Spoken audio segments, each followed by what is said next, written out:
Welcome to Nation Beat. I am Janelle Norville, bringing you this brief on the pulse of our nation and highlights around the heart of Saint Lucia. Saint Lucia receives a vital injection of funds from the World Bank to boost healthcare services. Prime Minister the Honourable Allen Chastanet states government's commitment to providing improved living standards for all nationals before a global audience. The island's Minister of Responsibility for Tourism is elected chair of the Caribbean Tourism Organization, and Saint Lucian exporters look to break down barriers in the Cuban market.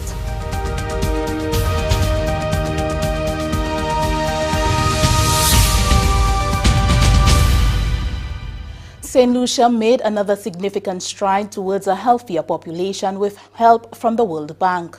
The $20 million project aims to strengthen the island's primary healthcare system and begin the initial phases of the proposed National Health Scheme.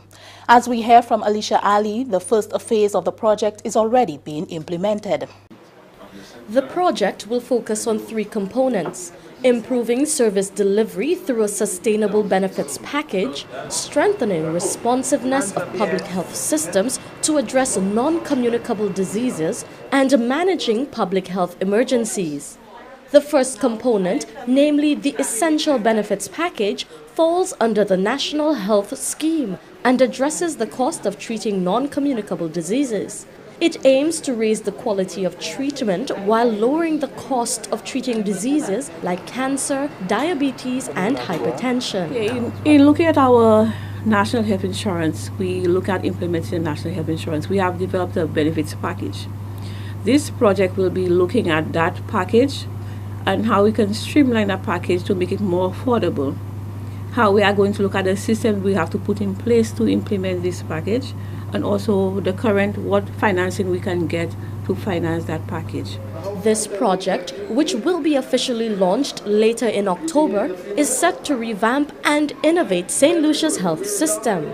The performance-based aspect will bring about a transformative edge to the regular health system by using a reward system in pilot health centers to bolster the treatment of non-communicable diseases. Yes, we're going to strengthen our primary healthcare facilities in dealing with non-communicable diseases as a first point. So if anybody has any disease, any chronic disease, that the health centers would be equipped and capable of dealing with them as a first point instead of going straight to our secondary or tertiary healthcare institutions. The main thrust of the project is really to support the direction that the Ministry of Health is going with at this time. Because I'm sure we're all aware that we embarking on a national health insurance, and of course commissioning our new health facilities. It means that we definitely have to strengthen our primary healthcare systems in order to ensure that persons do not reach the level of requiring treatment at the secondary or tertiary level. So it means that, especially if you're going to have national health insurance, we want to promise every Saint Lucian citizen that there is treatment with regard to the health services being decentralized throughout our primary sector. It means that, for instance, you have some institutions where you go to a wellness center and they would probably tell you the doctor would be available Thursday next week. We do not want that occurrence to persist. So it means that that project will help us strengthen our capacity within the primary healthcare sector, that a doctor is almost always available. At the end of this project, at least close to half of the island's population will be registered as part of the National Health Scheme. Around 60% of the adult diabetic and hypertensive patients will be treated according to national protocols at primary health facilities island-wide. The Ministry of Health and Wellness, through its new strategic plan, intends to ensure that these facilities are up to international standards. From the Government Information Service, I am Alicia Ali. And the World Bank's approved funds to strengthen the island's public healthcare system comes on the heels of the government's stated commitment to providing accessible and affordable health services to all nationals. Prime Minister the Honourable Allen Chastanet reaffirmed the government's position during his address to the 73rd United Nations General Assembly on Friday, September 28. We understand that the preventive and affordable health care is critical for the social development of any nation. More so as a small state with small population. We are plagued with incidents of individuals who delay in seeking early medical assistance due to the high cost, only to be saddled with the serious diagnosis later. Prime Minister Chastanet said the government of Saint Lucia is pursuing the issue from multiple angles and has drawn support from the European Union and the World Bank. The strategy also includes the implementation of policies and legislation which will give life to the National Insurance Scheme. A critical element of the plan is tackling non-communicable diseases. Also expanding our after-school programs that focus on building healthy lifestyles through physical activity and diet. Prime Minister Honourable Allen Chastanet as he addressed the UN General Assembly in New York.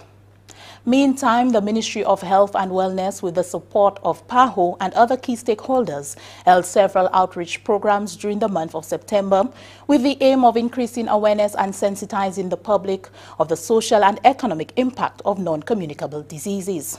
The Ministry of Health and Wellness hosted a series of activities during the month of September in commemoration of Caribbean Wellness Day.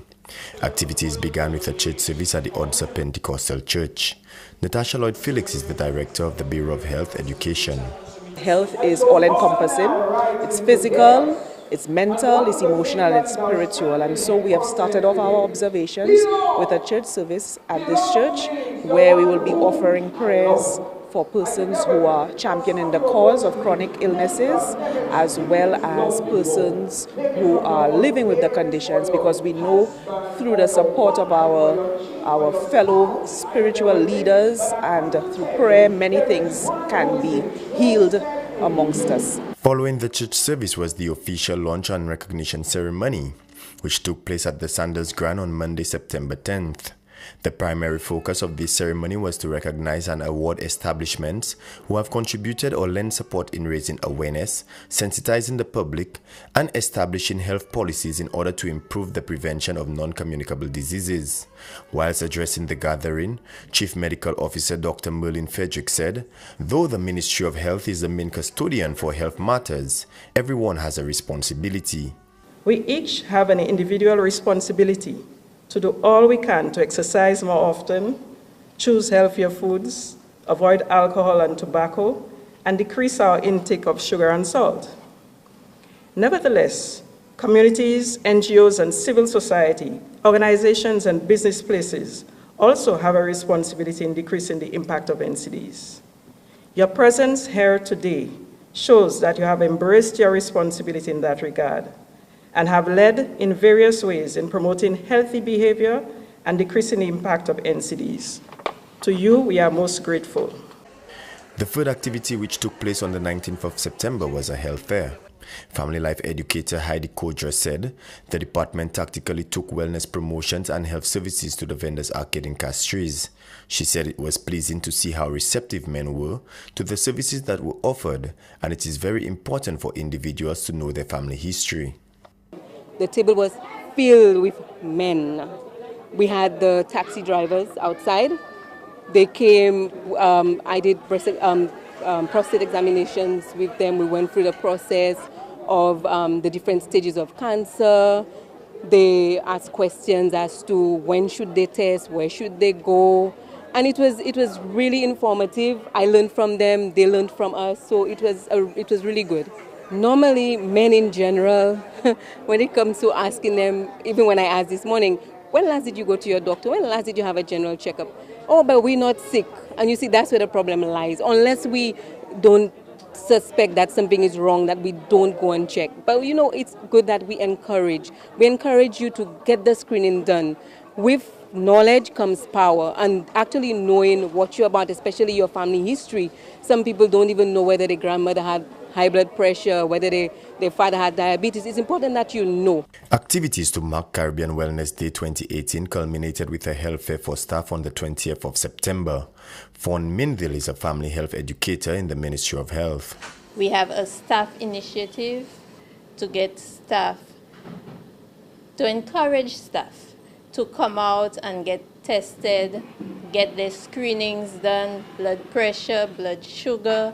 Our nutrition people are here to do BMI, to do nutrition counseling. We have breast exams on offer as well as pap smears. Usually you find that health workers are out there taking care of the public, and it is important that we take some time to take care of ourselves, to do our screenings as a preventative measure towards reducing our level of chronic illness in Saint Lucia. The Ministry of Health and Wellness will continue to promote and advocate for healthy lifestyles, even after the month of observance has ended. Caribbean Wellness Day was held under the theme, Be Healthy, Stay Healthy, It's Your Job. From the Communications Unit in the Ministry of Health and Wellness, Miguel Morissette reporting. Saint Lucia's Minister with Responsibility for Tourism has been voted in as chair of the Caribbean Tourism Organization, CTO. Honourable Dominic Fede was elected by representatives of member countries of the CTO at the State of Tourism Industry Conference taking place at Atlantis Paradise Island, Bahamas. Minister Fede will serve a 2-year term. Newly elected chairman of the Caribbean Tourism Organization and St. Lucia's Minister with Responsibility for Tourism, Honourable Dominic Fede, said he was humbled and proud that his colleagues had placed their trust in him. The new chairman added that this provides an opportunity for the CTO countries to harmonize their strengths for a collective purpose. Honourable Fede also indicated that no effort should be spared in utilizing the collaborative efforts of member countries to advance the mandate of the CTO and tourism as a whole. The vote is in keeping with the CTO's constitution, which mandates that elections must be held every 2 years and that the chairman cannot serve consecutive terms. I've always felt that the Caribbean is one of the strongest and most iconic and aspirational travel brands in the world, but also it is the most underutilized, and the opportunity exists now for us to ensure that we utilize the strength of the brand for the collective good of the destinations of the Caribbean. I think that the Caribbean is stronger than any one of our individual destinations, and it is important now for us to be strategic even amid our own set of circumstances of limited budgets and being from small jurisdictions that have lots of fiscal issues such as high debt and low growth in some instances as well. So we've got to make sure that tourism be a catalyst to transition the Caribbean out of its current state. The CTO chairman named Chief Marketing Officer of the St. Lucia Tourism Authority, Tiffany Howard, as chairman of the CTO Board of Directors. According to the CTO Constitution, the board chairman and the chairman of the Council of Ministers and Commissioners of Tourism must come from the same member country. In addition to the election of the chairman, vice chairs were also elected to serve on the executive committee of the board of directors representing various subgroups. Curaçao representing the Dutch Caribbean, Haiti representing the French Caribbean, the Bahamas and Jamaica representing the independent Caribbean community countries, and the Cayman Islands representing the British Overseas Territories. This committee will be completed with representatives from the private sector. We have to ensure now that we spare no effort to ensure that we use our collaboration at the CTO level to help to also advance the wider integration movement. I think we can all be proud if, 5-10 years from now, the CTO can be seen in the same ilk of West Indies cricket and the University of the West Indies as success stories to unite the Caribbean further. The election was held at the Atlantis Resort on Paradise Island, where the Caribbean Tourism Organization held its annual general meeting. This was ahead of the official opening of the State of the Tourism Industry Conference, which focuses on opportunities for enhancing the region's tourism product. From the Government Information Service, I am Janelle Norville. This is Nation Beat. Coming up, Saint Lucian exporters look to break down barriers in the Cuban market and ensuring environmental justice through Escazú.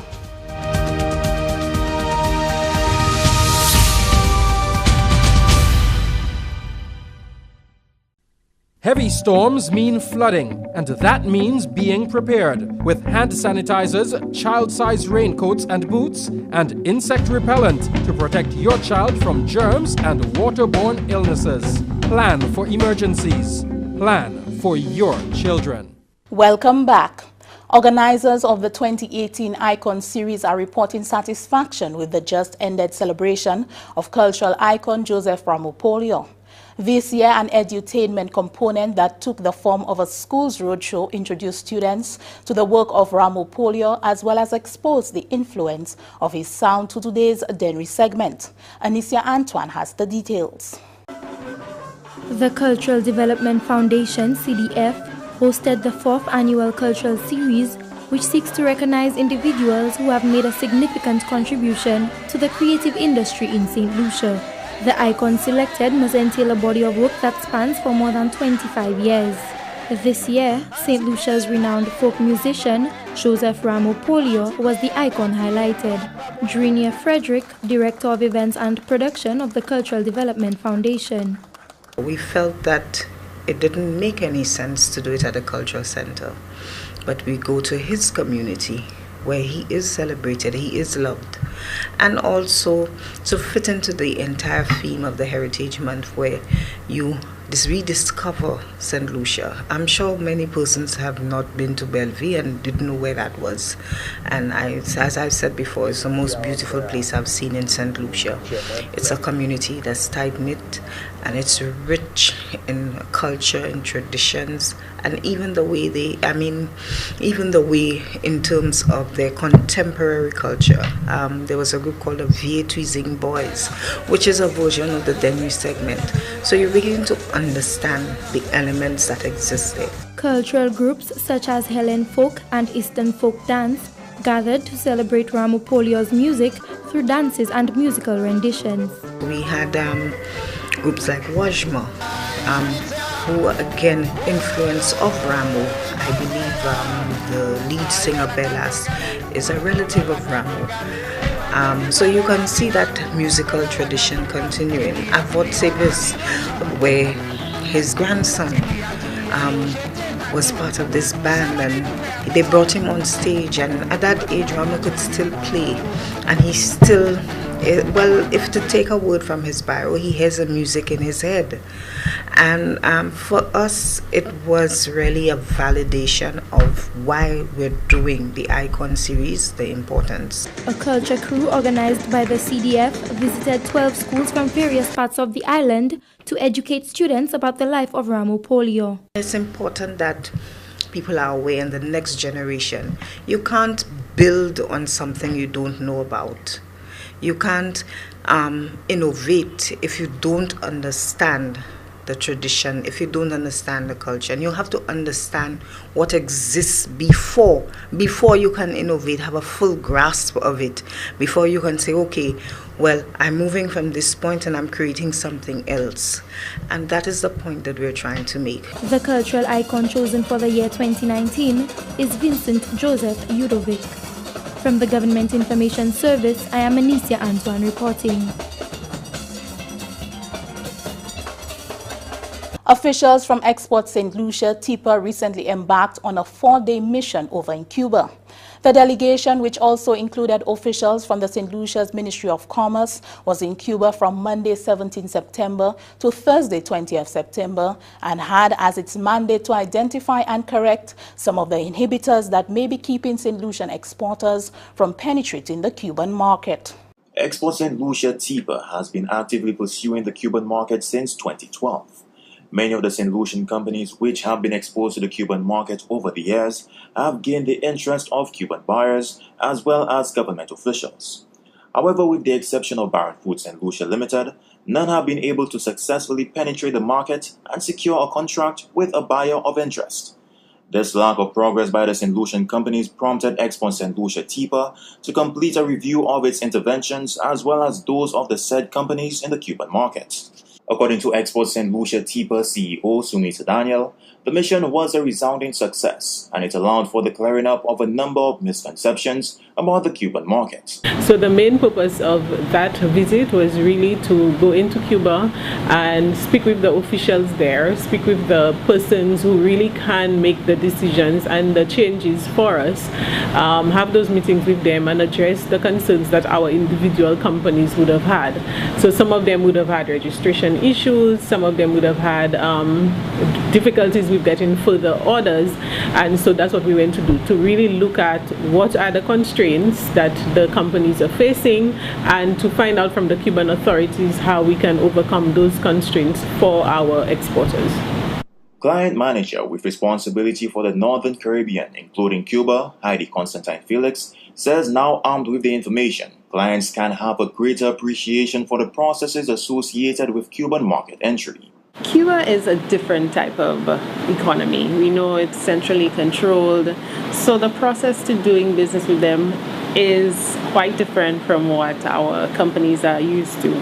So there's a lot of registration with the companies. You need to operate through government authorized importers, and you also, despite being certified internationally, your products also have to be tested within Cuba to make sure that they are suitable for that country. The client manager went on to indicate that the potential is there for greater collaboration between the two countries. I think now they know the faces. The ambassador had been doing some work, and seeing her again at their companies made them realize that we are serious, that we mean business, and so we do anticipate some more support from the side of the companies and the authorities in Cuba.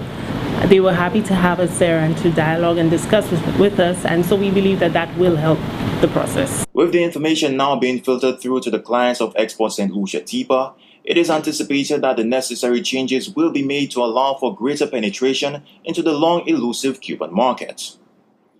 For Export Saint Lucia TIPA, Jason Darius reporting. Saint Lucia signs a historical agreement on environmental rights. Saint Lucia joined other Latin American and Caribbean countries in signing the Escazú Agreement on September 27, 2018 at the United Nations General Assembly building in New York. The agreement offers the region an opportunity for full access to information, participation that embraces full consultation, and environmental justice. It is the regional agreement on access to information, public participation, and justice in environmental matters, not only in the Caribbean, but also in Latin America. And it is called the Escazú Agreement because it was endorsed sometime in March at a high-level segment in Escazú, which is a town in San Jose, Costa Rica. The agreement is relevant because, first and foremost, it affirms the value of a regional and multilateral approach to sustainable development. It also aims to combat inequality and discrimination and to guarantee the rights of every person to a healthy environment as well as to sustainable development.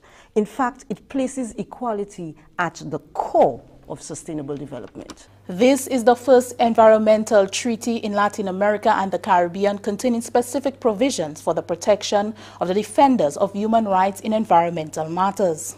Whilst we do not have, we have organizations like the Saint Lucian National Trust in Saint Lucia at the forefront of the environmental issues, and we have, I'm sure, a number of other groups, but you find that in places like, say, Honduras and Brazil, even Costa Rica, you find people have actually been killed agitating for environmental rights. And so one of the main things about this regional agreement is that there are provisions made for protection for such persons, for the competent authorities and the countries to give adequate protection so that these people, if their lives are being threatened, that there is some sort of provision in terms of the society and to protect their voice.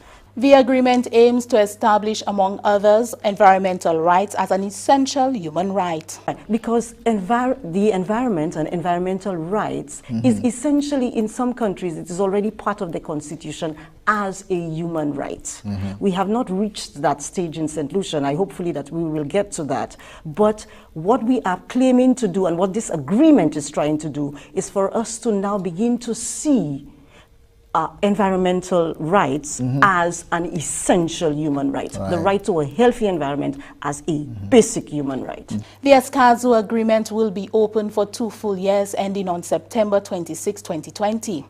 Tune in to the program Let's Talk to learn more about the Escazú Agreement. Let's Talk airs Thursday, 4th October at 6:15 p.m. on NTN. That's a Nation Beat. Join us next time as we feel the pulse and heart of our community. You can also catch up with us anytime on the Saint Lucia Government Facebook page or YouTube channel. I am Janelle Norville.